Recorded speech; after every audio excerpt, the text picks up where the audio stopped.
একাদশ শ্রেণীর বাংলা ক্লাসে সকলকে স্বাগত। আজকে আমি তোমাদের গুরু নাটকটি সম্পর্কে আলোচনা করব।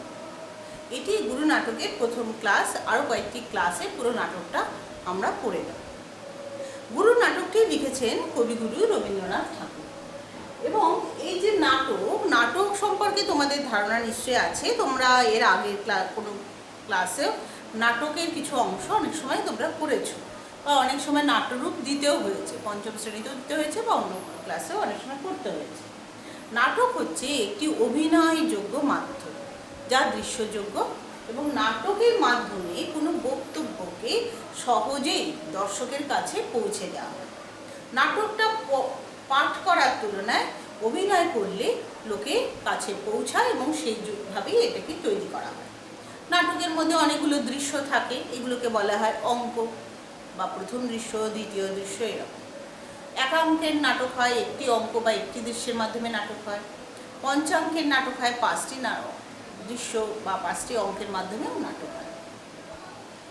তো আমাদের এই যে নাটকটি, গুরু নাটকটি, এটি রবীন্দ্রনাথ যে বিভিন্ন ধরনের নাটক লিখেছেন তার মধ্যে একটা বিশেষ শ্রেণী হচ্ছে তত্ত্বনাট্য। তত্ত্বনাট্য হচ্ছে যে নাটকের মাধ্যমে কোনো তত্ত্ব, কথা বা বক্তব্য প্রকাশ পাচ্ছে। সেই তত্ত্বনাটকের একটি ভাগ হচ্ছে রূপক এবং সাংকেতিক নাটক।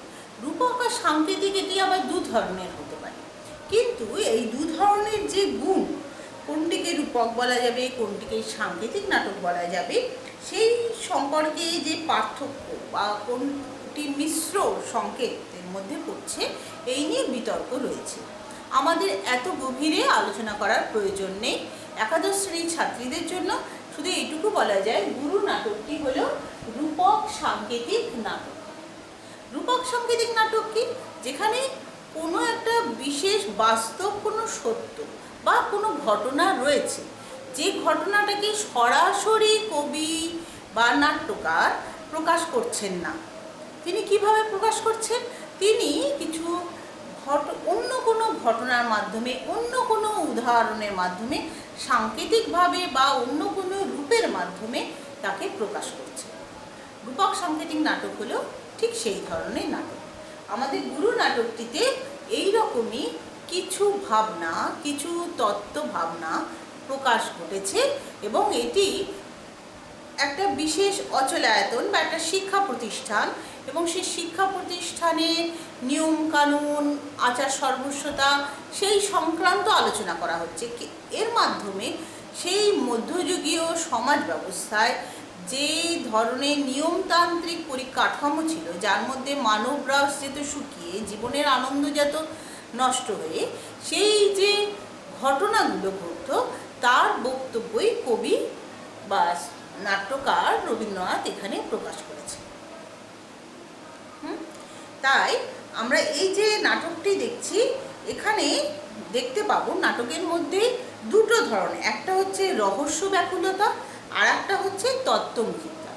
রহস্য ব্যাকুলতা হচ্ছে এই নাটকটা পড়তে পড়তে কী বিষয় বলতে চাইছেন, কী রহস্য এর আছে, এটা যেন শেষ পর্যন্ত সেই রহস্যটাকে জিয়ে রাখা।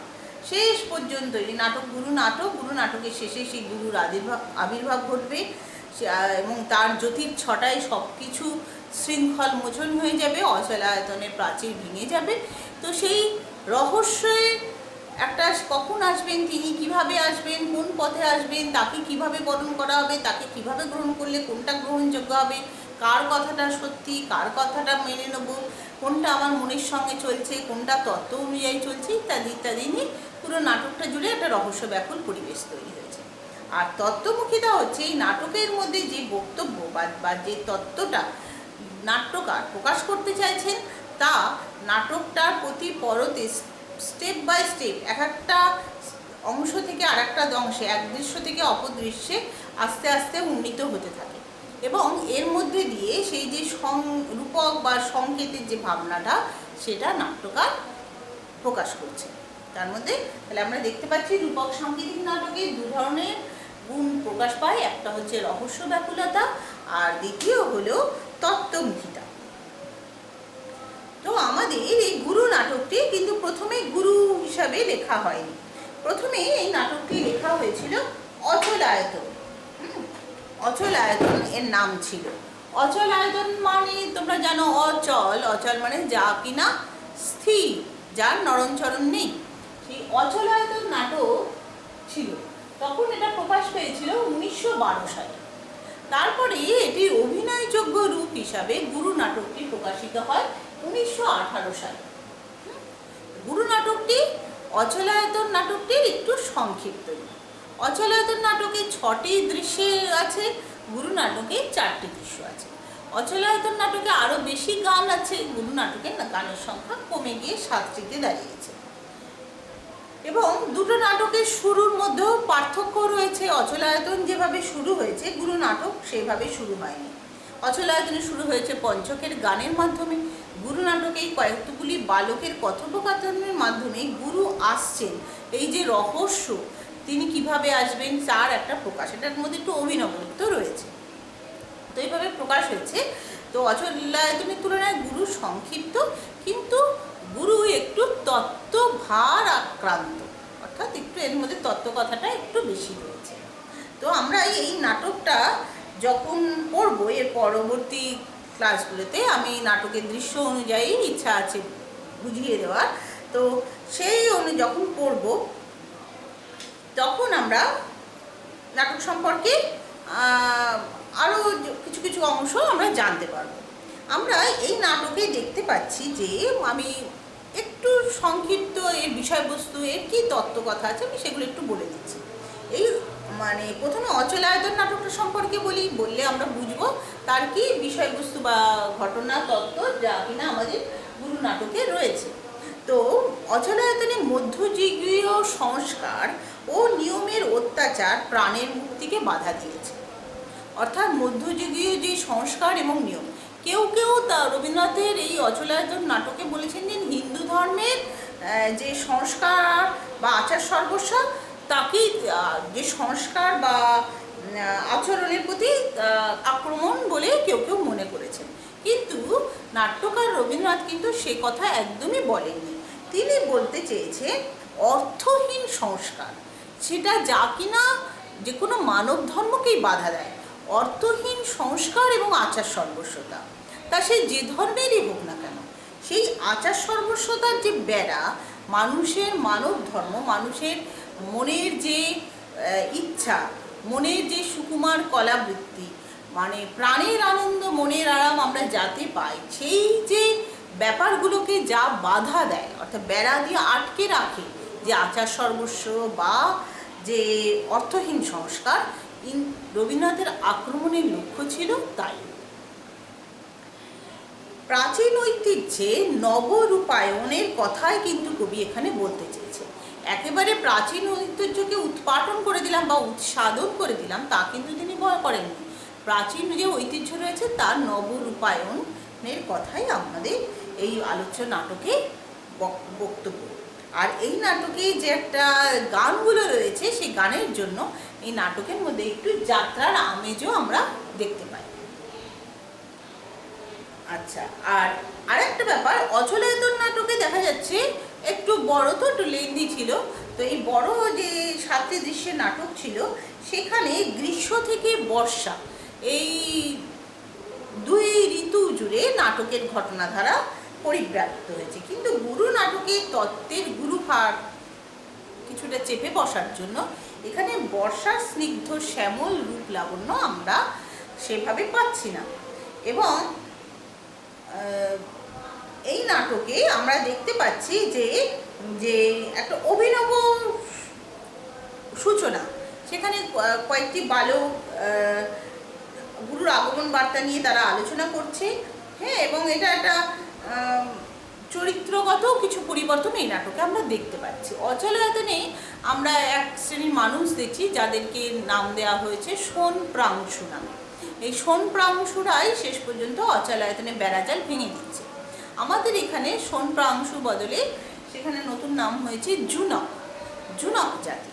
তো একে জুনক জাতি বলা হয়েছে।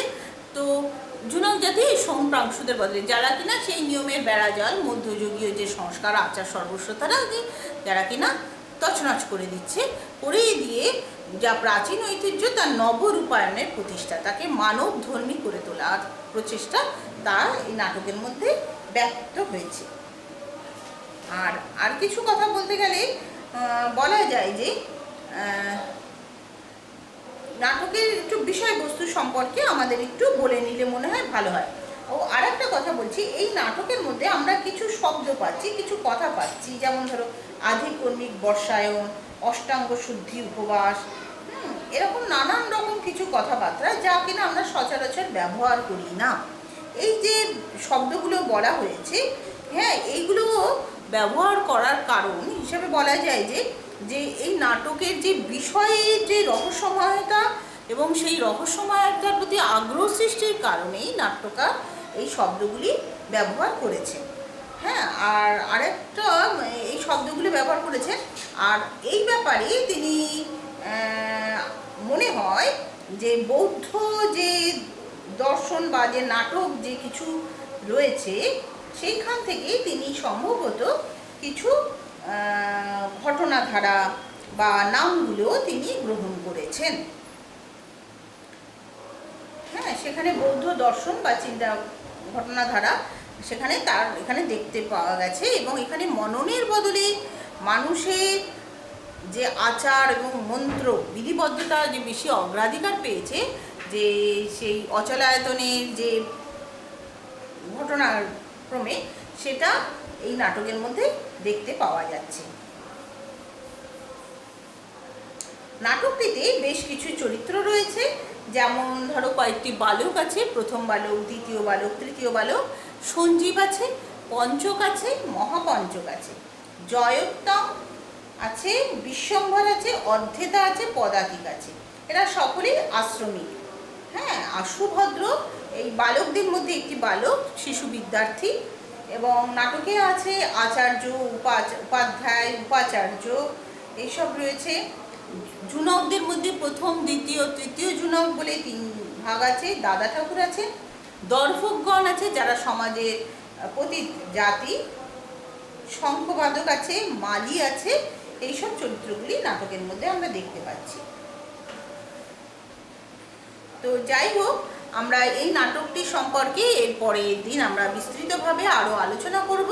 তোমরা সকলে নাটকটা একটু রিডিং করে রাখবে, যাতে আমাদের আলোচনা যখন করব তোমাদের পড়তে সুবিধা হবে। সকলে ভালো থাকবে।